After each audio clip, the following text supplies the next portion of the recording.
तो दोस्तों भारत के जेट इंजन प्रोग्राम को लेकर के एक बड़ी न्यूज़ सामने निकल करके आई है। तो जैसा कि आप सब लोगों को याद होगा कि भारत की साइड से 110 किलो न्यूटन के जेट इंजन को बनाने के लिए जो प्रयास किए जा रहे हैं, तो उसमें हम किसी एक विदेशी कंपनी के साथ में एक जॉइंट वेंचर को सेटअप करेंगे। चाहे वो जॉइंट वेंचर साफरान कंपनी के साथ में हो, चाहे रोल्स रॉयस के साथ में हो, चाहे जीई के साथ में हो। हालांकि जीई के जो चांसेस हैं ये ऑलमोस्ट अब ना के बराबर है, क्योंकि यहाँ पर डेफिनेटली भारत हो सकता है कि फ्रांस को सिलेक्ट करे। लेकिन दोस्तों इस बार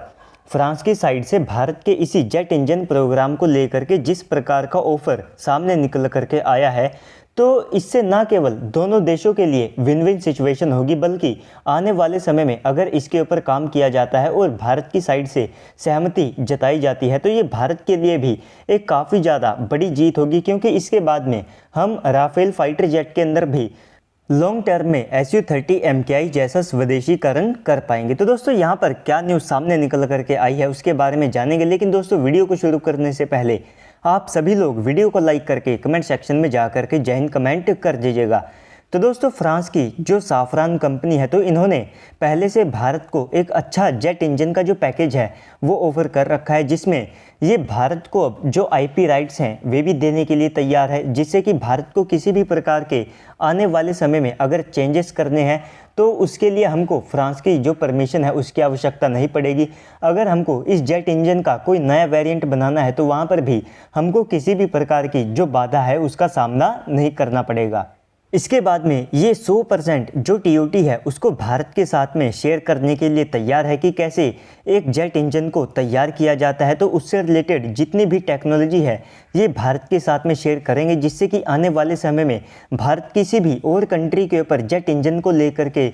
डिपेंड नहीं करेगा। इसके बाद में यहाँ पर री एक्सपोर्ट का जो लाइसेंस है वो भी भारत को फ्रांस देने के लिए तैयार है, जिससे कि अगर किसी और कंट्री को हमको इस जेट इंजन को एक्सपोर्ट करना है, चाहे वो अपने फाइटर जेट के अंदर लगा करके एक्सपोर्ट करना हो या फिर हमको जो प्योर इंजन है उसको एक्सपोर्ट करना हो, तो उसको लेकर के भी हमको फ्रांस की साइड से किसी भी प्रकार की जो समस्या है उसका सामना नहीं करना पड़ेगा और हमारे पास में इस चीज़ को लेकर के पूरी जो अथॉरिटी है वो रहने वाली है।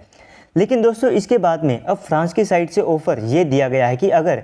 यहाँ पर भारत चाहे तो जो राफेल फाइटर जेट है उसको एमका के 110 किलो न्यूटन जेट इंजन के लिए एक टेस्ट बेड के तौर पर इस्तेमाल कर सकता है। यानी कि यहाँ पर अगर आप राफेल फाइटर जेट की बात करते हैं जो कि एक ट्विन इंजन फाइटर जेट है, तो वहाँ पर भारत चाहे तो हम जो 110 किलो न्यूटन का जेट इंजन बनाएंगे तो उसके जो फ्लाइंग टेस्टिंग है तो हम चाहे तो उसको राफेल के ऊपर कर सकते हैं। उसके जितने भी पैरामीटर्स हैं उनको हम राफेल फाइटर जेट के टेस्ट बेड के ऊपर लगा करके अचीव कर सकते हैं।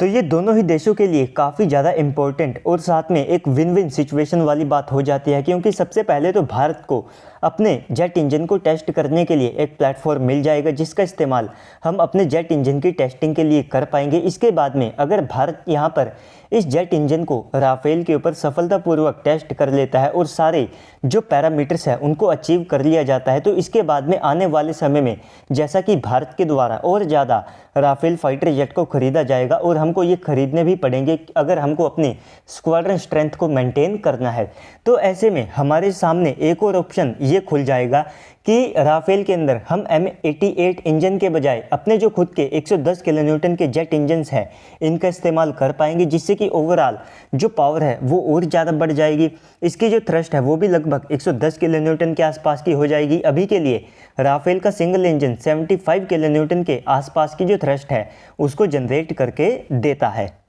तो ऐसे में यहाँ पर भारत के सामने राफेल को अपग्रेड करने का एक और जो बड़ा ऑप्शन है वो यहाँ पर खुल जाएगा, जिससे कि हम राफेल फाइटर जेट के अंदर और जो इंडिजीनियस कंटेंट है उसको बढ़ा पाएंगे। जैसा कि बात चल रही है कि राफेल के साथ में अस्त्रा MK2 मिसाइलों का जो इंटीग्रेशन है वो भी किया जाएगा। साथ ही साथ यहाँ पर अगर जेट इंजन जैसी क्रूशियल टेक्नोलॉजी का इंटीग्रेशन इसके अंदर हो जाता है तो इसके बाद में और जो रडार्स हैं, इलेक्ट्रॉनिक्स है, तो डेफिनेटली फ्रांस वहाँ पर काफ़ी ज़्यादा ईजीली मान जाएगा कि यहाँ पर भी भारत अपने जो इंजन्स के अलावा जो बाकी सिस्टम है उनका इस्तेमाल कर सकता है। और इसके बाद में रही बात यहाँ पर फ्रांस के लिए, तो फ्रांस के लिए यहाँ पर एक और बेटर ऑप्शन ये होगा कि अगर इसके अंदर हम ज़्यादा पावरफुल इंजन का इस्तेमाल करते हैं तो इससे इसकी जो असेंबली है वो भारत के अंदर और ज़्यादा आसान हो जाएगी। भारत के लिए यहाँ पर कहीं ना कहीं इसको ऐसा डील करना हो जाएगा जैसे कि अभी के लिए हम Su-30 MKI के साथ में करते हैं और उसके लिए हमको काफ़ी ज़्यादा आसानी रहती है। तो इससे फ्रांस को भी एक्सपोर्ट करने में